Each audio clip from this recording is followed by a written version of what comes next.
Saudara-saudari, sedikit tambahan inspirasi. Tadi Romo Nano dan Romo Nofrin sudah banyak membahas tentang Santo Yosef. Saya ingin melihat dari bacaan pertama dan kedua. Di bacaan kedua itu ada kalimat yang sangat disukai oleh suami-suami. Hai istri, tunduklah kepada suamimu sama seperti kepada Tuhan. Jadi istri-istri itu harus taat tunduk kepada suami itu sama seperti kepada Tuhan. Tidak ada perdebatan, taat tunduk.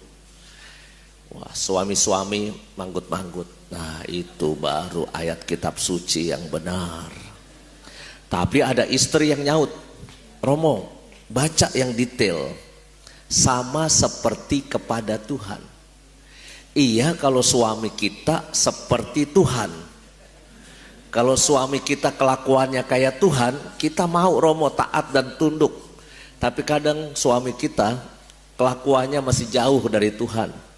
Bahkan mirip kayak Anda yang mengatakannya, bukan saya. Masa setan? Ya. Kitab suci memang mengatakan istri tunduk kepada suami. Tapi saya nonton di Instagram dan YouTube belakangan ini ada sepasang suami istri yang sudah tua gitu ya. Dan berkali-kali dilakukan wawancara kepada suami istri yang langgeng perkawinannya sampai tua. Yaitu ditanya, apa resepnya kok bisa sampai setia sampai tua seperti ini? Jawabannya mirip. Suami akan menjawab, ikuti apa yang istri katakan.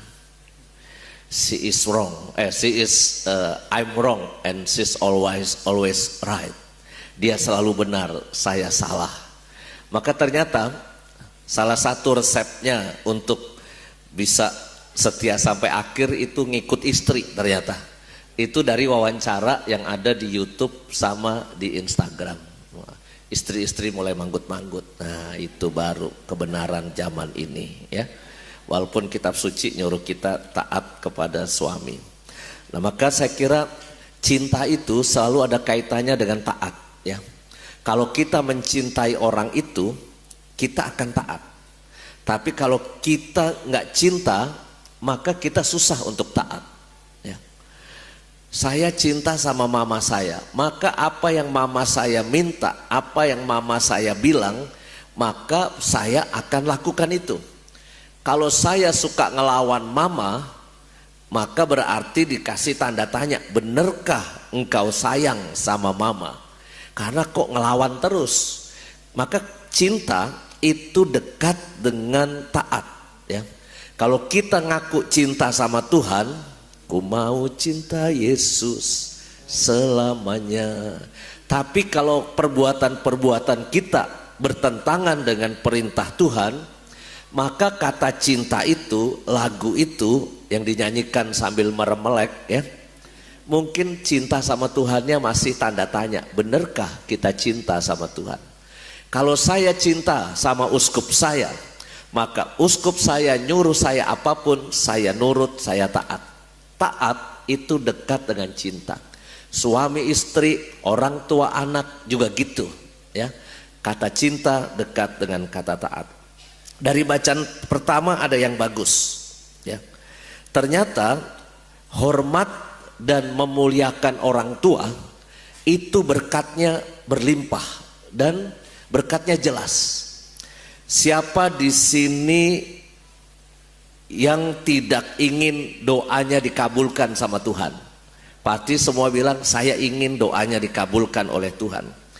Siapa yang tidak ingin mengumpulkan harta yang cukup untuk hidup kita? Artinya punya harta yang cukup untuk hidup kita. Semua pasti pengen punya harta yang cukup untuk hidup kita. Siapa yang tidak ingin panjang umur? Semua orang mungkin berkata panjang umur. Siapa yang tidak pengen dosanya diampuni? Semua orang pengen dosanya diampuni. Dan syaratnya cuma satu.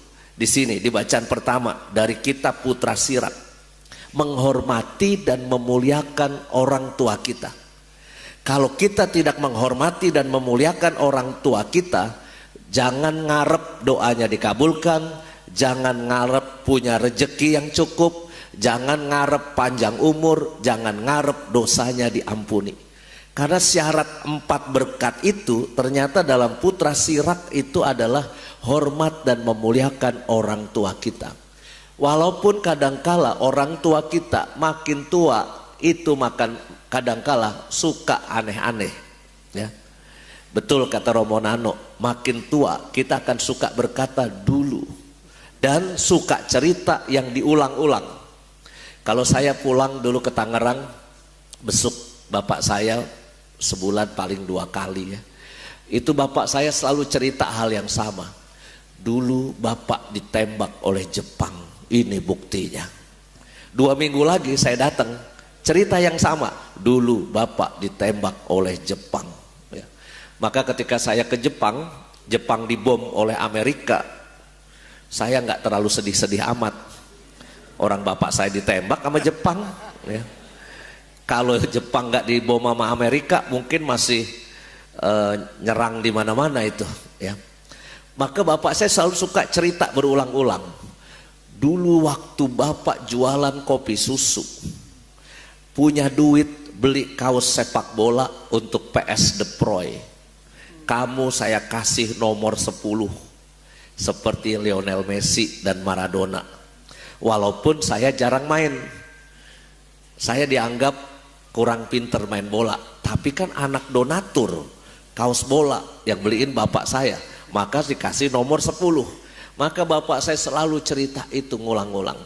Mungkin kita jadi anak suka kesel sama orang tua kita yang sudah mulai pikun, yang sudah mulai sakit, sudah mulai mungkin kita pikir ngerepotin gitu, ya. Tapi kalau you tidak memuliakan dan menghormati orang tua, khususnya pada saat orang tua kita sakit, maka kita nggak dapat berkat yang tadi tuh, ya.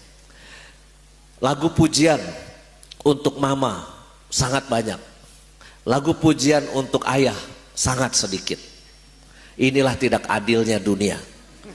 Istri-istri, mama-mama itu dipuji dengan lagu-lagu yang banyak sekali. Coba Anda cek lagu untuk mama, banyak. Il Divo nyanyi, Mama thank you for who I am, muji mamanya. Nikita, ya, bukan Nikita Mirzani ya bapak-bapak ya. Ini Nikita penyanyi ini ya, penyanyi rohani. Di doa ibuku namaku disebut. Nggak ada lagu di doa bapakku namaku disebut, nggak ada. Mungkin karena bapak-bapak jarang doa. Jadi yang ada di doa ibuku namaku disebut.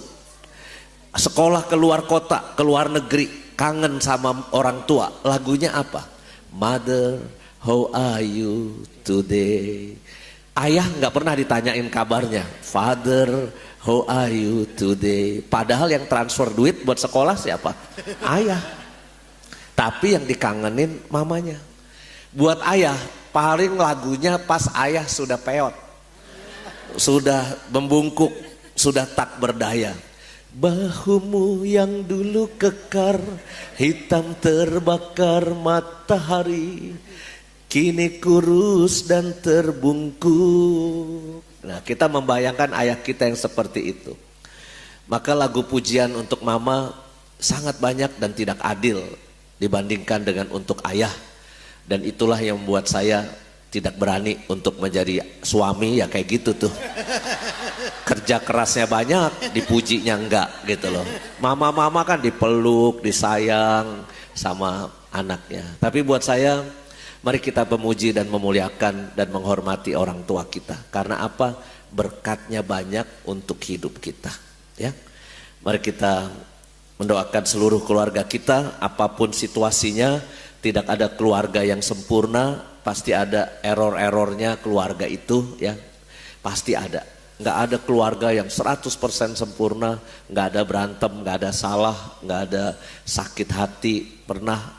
Tapi yang penting kata Paus Fransiskus, kemampuan untuk bertumbuh dalam cinta untuk saling mengampuni.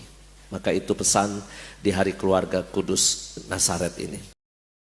Sore ini Romo akan sharing itu singkat aja. Jadi kita akan ngobrol tentang gimana cara discerning. Bagaimana cara membedakan roh. Silakan duduk teman-teman. Selamat tidur. Semoga materi saya tidak terlalu berat ya. Romo ingin buka dengan pernyataan yang mungkin mengejutkan. Mungkin mengejutkan, mungkin ya. Mungkin ada yang udah tahu, mungkin ada yang belum. Anda tahu nggak? Tiap kali Anda berdosa, tiap kali Anda melakukan suatu dosa, pasti Anda punya satu motivasi kecil untuk kebaikan. Ini yang mengagetkan ini. Tahu nggak? Halo, pada tahu nggak? Belum ya? Tinggi sekali ya.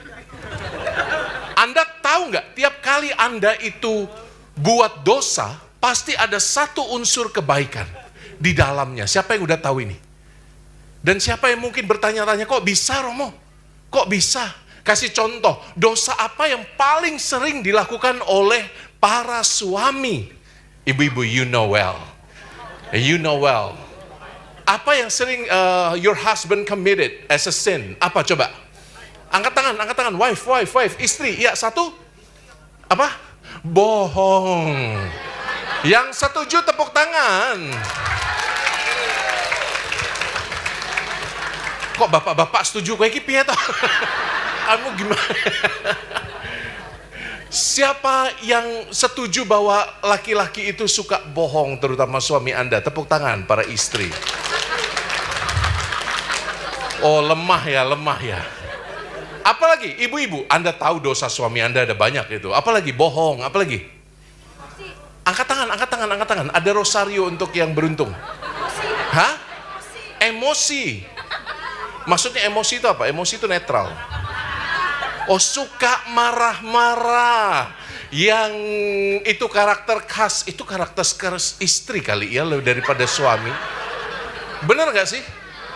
Bapak-bapak, betul gak istri itu lebih suka marah-marah daripada Anda? Halo?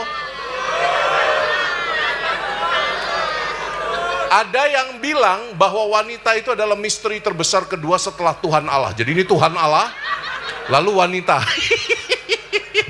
Kita nggak tahu kapan dia meledak.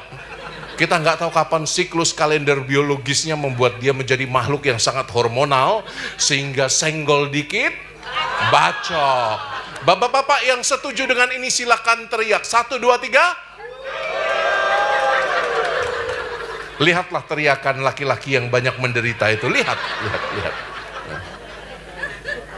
Lalu coba lihat, kalau pria tadi sukanya ngamuk-ngamuk gak jelas, pria sukanya bohong, wanita sukanya ngamuk-ngamuk gak jelas, sebetulnya bagaimana bisa dikatakan bahwa itu ada kebaikan? Ayo, kira-kira kita melihat alasannya. Mengapa pria berbohong? Supaya apa kebaikannya? Supaya halo, tinggi, ya. Supaya istrinya tidak marah. Itu kebenaran yang menyakitkan memang, tapi kita tahu itu kebenarannya. Kenapa istri-istri suka meledak, marah-marah nggak jelas? Apa kebaikannya?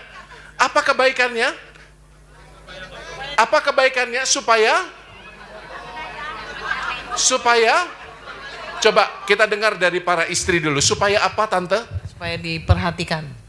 Itu adalah cara istri memperhatikan suaminya. Bapak-bapak, terimalah cinta istrimu itu. Romo kasih tahu doa yang sangat efektif untuk para suami. Dengarkan saya. Suami-suami yang istrinya doa seperti orang-orang karismatik itu loh, keren. Tumpangi kepalanya. Lalu Anda doa, ya Tuhan, tutup bungkus dia Tuhan, tutup bungkus bibirnya ya Tuhan. Yang rapet. Enggak ya.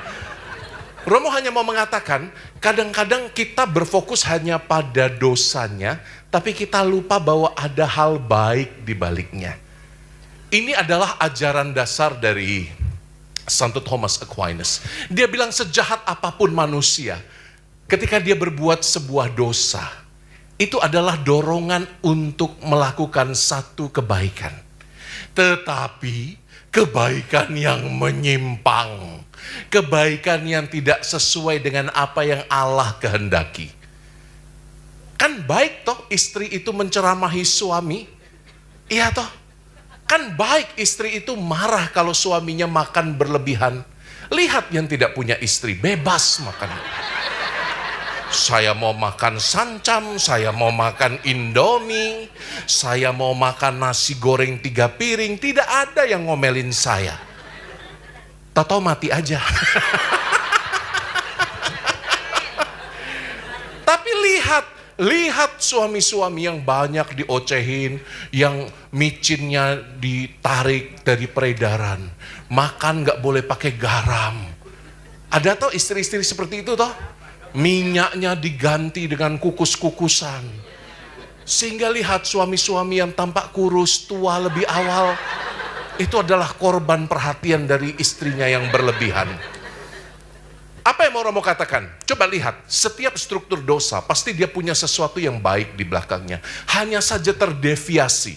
Santo Thomas Aquinas mengatakan apa? Ada filternya yang membuat kita itu jadi belok dari niat yang baik tadi. Ada filter yang mengakibatkan kita itu tidak bisa mengenal kebahagiaan yang sejati di dalam Allah. Namanya fantasma. Atau dalam bahasa Indonesia, fantasi. Kita fantasinya terikat dengan kedagingan, kata Santo Thomas Aquinas. Dan ini adalah salah satu cara untuk mengenali bagaimana kita bisa discernment. Bagaimana kita bisa membedakan roh. Karena orang-orang yang jatuh seringkali dalam godaan, mereka sejatinya tidak pertama-tama jelek. Karena Allah menciptakan semuanya amat sangat baik. Manusia lebih-lebih diciptakan amat sangat baik. Ya, karena sejatinya Tuhan menciptakan kita untuk kebaikan. Bahkan ketika kita jatuh dalam godaan, sejatinya kita sedang melihat sebuah kebaikan tapi menyimpang dari kehendak Allah. Karena fantasma kita, kata Santo Thomas Aquinas, terikat pada kedagingan kita. Pada dorongan-dorongan naluriah kita sebagai manusia yang jatuh dalam dosa asal. Itu, foto dulu. Iya, luar biasa. Top. Jenis-jenis ini tidak tahan godaan. Saudari-saudaraku yang diberkati Tuhan, Romo hanya ingin mengatakan satu hal. Mulai hari ini, kalau engkau tergoda untuk melakukan sesuatu yang buruk, coba engkau lihat, akar kebaikannya apa toh? Akar kebaikannya apa toh? Dosa yang laki-laki sering lakukan apa? Halo? Halo? Masa bohong terus sih? Tidak semua pria itu pembohong ya? Romo nggak terima. Tidak semuanya pembohong, ada yang penipu juga. Oh podo wae, oh sama aja. Apa biasanya yang laki-laki lakukan apa? Dengan kedagingannya. Halo, laki-laki. Hah? Apa? Hah? Ah ini Romo senang ini, akhirnya ada yang jujur ini ya. Dari pergumulannya yang paling dalam. Godaanmu apa? Pornografi. Apa? Oh, ada anak-anak soalnya. Ada bocah-bocah itu loh, saya malu. Coba lihat, apa yang baik dari OOAVI itu? Saudari-saudaraku, akar dari kenikmatan OOAVI itu adalah bahwa kita bisa meneruskan apa yang Tuhan memang tanamkan di dalam nature kita, di dalam kodrat kita. Yaitu apa? Hah? Apa? Keindahan. Apalagi kita tertarik pada sesuatu yang indah. Romo juga kalau lihat gadis-gadis yang cantik belia, wih saya senang. Yang penting saya nggak cari-cari, dia datang sendiri kan tidak dosa. Lalu apalagi ya, keindahan apalagi? Untuk melanjutkan keturunan. Itu dorongan yang baik. Dan kita sedang mengutilisasi itu pada saat kita melihat, ngerti nggak? Pasti ada satu sisi yang baik. Walaupun tidak bisa menjustifikasi bahwa itu baik, tetap dosa. Tapi lihat, Santo Thomas Aquinas mengatakan coba lihat yang baik. Maka gini, kalau Anda kesulitan memutuskan sesuatu, kalau Anda kesulitan memutuskan sesuatu dalam persimpangan hidup Anda, atau ketika Anda sedang digoda oleh si jahat untuk berbuat sesuatu yang kurang baik, coba Anda lihat kira-kira akarnya apa yang baik. Itu trik pertama. Untuk discernment, Anda harus melihat satu gambaran secara utuh. Maka lihat apa yang baik. Lalu kalau Anda lihat, oh yang baik ternyata melanjutkan keturunan, melanjutkan kehidupan. Apakah itu cara-cara satu-satunya yang dikehendaki oleh Tuhan? Tidak. Ada cara yang lain yang dikehendaki dan diberkati oleh Tuhan, yaitu lewat apa? Apa yang Tuhan berkati? Pernikahan. Jadi itu jadi jalan yang paling baik untuk melanjutkan keturunan. Ketika Anda discernment, Anda lihat dulu dong akar yang baik apa. Lalu Anda mulai bertanya, Tuhan, apa yang Tuhan mau? Apa yang Tuhan kehendaki? Supaya fantasi Anda tidak mengambil alih keputusan-keputusan instan. Oke? Saya cerita out of topic juga sedikit ya. Ada anak kecil ya, banyak ya. Tapi nggak apa-apa lah, mereka juga akan belajar. Saya juga dulu gitu belajar. Banyak sekali kasus anulasi perkawinan sekarang diajukan untuk kasus-kasus IONG, ya, impoten.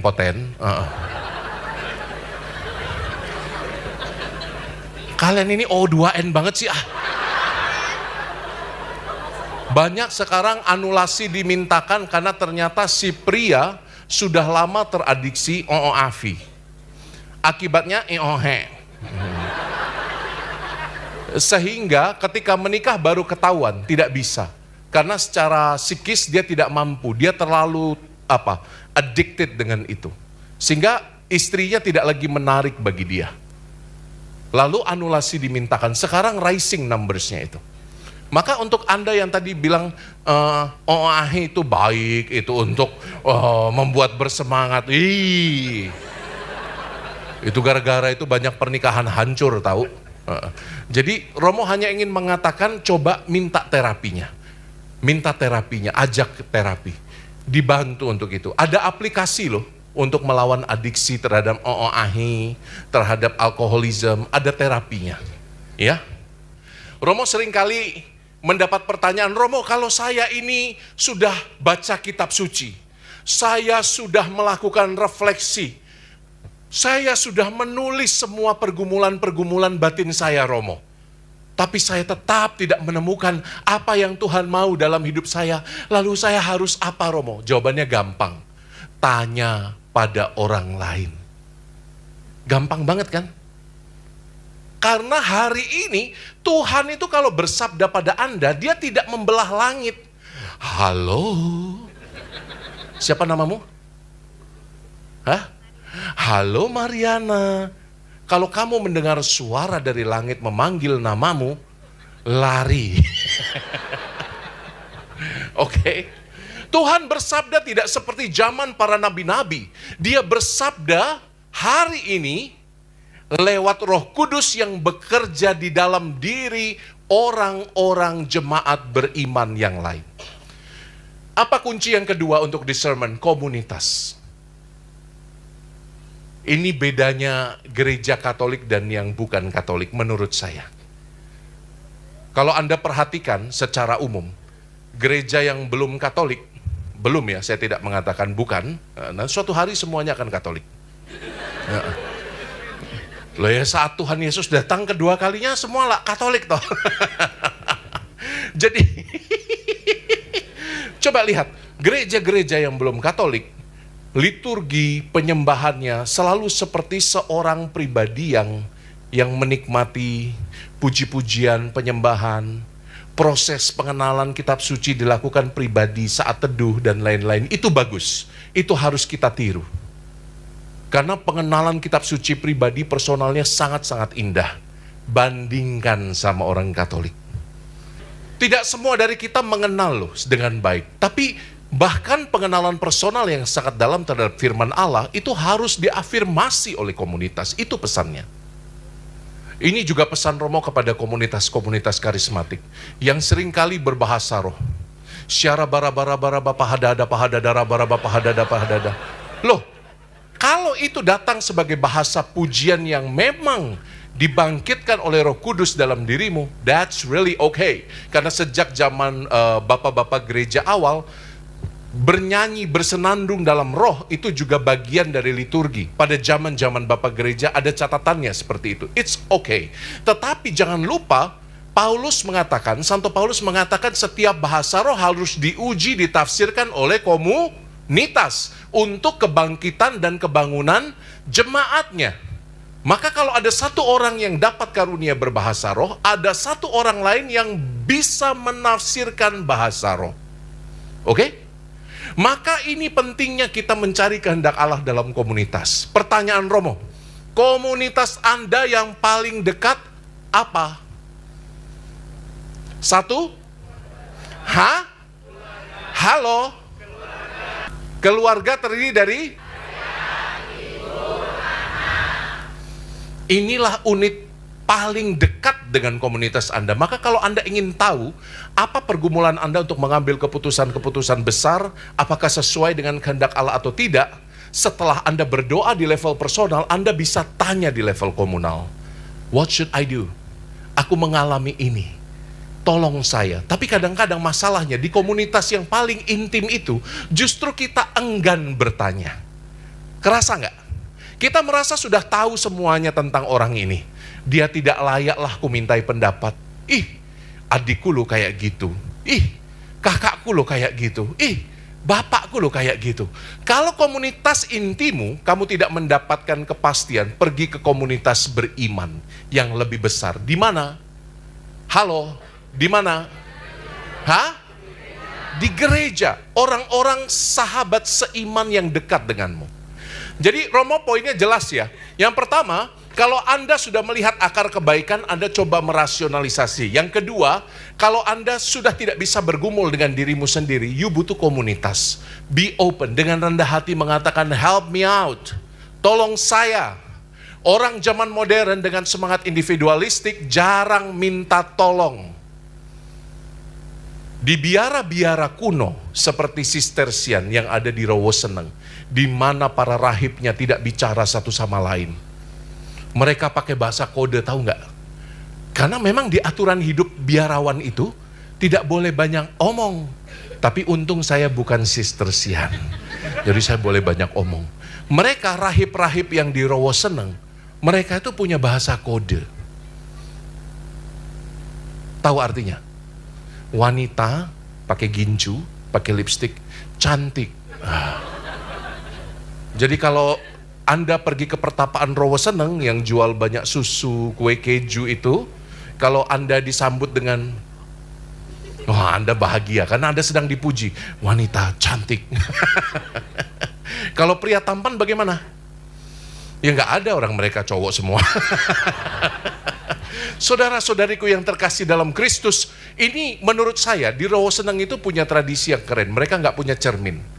Jadi mereka harus saling memperhatikan jubahnya seperti apa, saling mengingatkan, menegur. Jangan begitu, sini saya rapikan. Mereka tidak punya sisir, tidak boleh pakai sisir, tidak boleh pakai cermin. Supaya apa? Saudaranya punya kesempatan untuk memperhatikan dia. Isn't it beautiful? Saya pikir dulu ini sesuatu yang fatalistik banget gitu loh. Masa cermin aja nggak punya? Luar biasa kan? Apa mereka ini Dracula yang takut pada cermin? Saya juga nggak tahu. Tapi cermin aja nggak punya, sisir pun tiada. Apa nggak lebih ngenes daripada kami yang biarawan-biarawan pada umumnya, ya kan? Sudah nggak punya istri, nggak punya cermin, nggak punya sisir. Kasihan sekali hidupnya. Tapi itu kesempatan komunitasnya untuk mengingatkan dia. Mungkin baik kita kadang-kadang seperti itu, berani meminta bantuan, berani meminta tolong. Ini event yang sangat bagus untuk mengingatkan Anda. Hai orang-orang Jakarta, yang seringkali individualistis, merasa bisa melakukan segala sesuatu sendirian. Aku bisa, ujungnya aku stres. Mungkin ini peringatan yang baik untuk kita semua. Oke? Itu poin kedua. Dan poin terakhir, setelah Anda mengenal pola rasio, Anda mengenal pentingnya komunitas dalam pengambilan keputusan, yang ketiga, Anda harus berani kadang-kadang mencoba hal baru, mengedit hidup Anda. Karena hidup kita itu tidak selalu linear, saudari-saudara. Hidup kita itu bisa naik, bisa turun, bisa kacau kayak benang kusut, dan kita butuh keberanian untuk mengedit. Banyak orang gagal maju membuat keputusan karena keyakinan-keyakinan yang menjadi bias dia di masa lampau. Oh, dari dulu jalannya kayak gini udah oke kok, ngapain saya harus berubah? Oh, dari dulu jalan yang paling baik untuk solusi A adalah solusi B. Ngapain saya berusaha mencari solusi C, D, atau E? Menurut hemat Romo, kegagalan kita untuk mengambil jalan baru, mencoba jalan baru, adalah juga kegagalan kita untuk rendah hati di depan Tuhan, mencari solusi-solusi alternatif. Kadang-kadang discernment itu, Anda harus coba dulu. Anda harus maju dulu. Untuk generasi Z, ini sangat susah. Gen Z sangat susah, karena mereka takut salah. Dari kecil, tuntutannya Gen Z begitu tinggi. Informasi yang mereka dapatkan begitu banyak. Sehingga mereka nggak mau salah. Akibatnya apa? Mereka cenderung stick pada apa yang sudah baku, sudah protokol, tidak mau mengambil resiko, dan ini sebabnya kadang-kadang masalahnya nggak selesai-selesai. Padahal kalau Anda coba trial and error, coba lagi trial and error, jangan-jangan kesempatan discernment-nya, solusinya ada di dalam trial and error itu. 3 hal ini menurut saya menjadi insight untuk kita. Coba ya, coba. Kerendahan hati adalah semangat untuk try again, coba lagi kalau salah, coba lagi kalau salah, minta maaf, minta maaf. It's okay to ask for forgiveness, kan? It's okay to ask for apa? Bilang say sorry itu tuh harusnya menjadi bagian yang mudah dari hidup kita. Maka menurut saya yang ketiga adalah keberanian untuk say sorry. Keberanian untuk mencoba belajar dari kesalahan-kesalahan kita. Itu 3 hal untuk Anda, itu ya, dari Romo ya.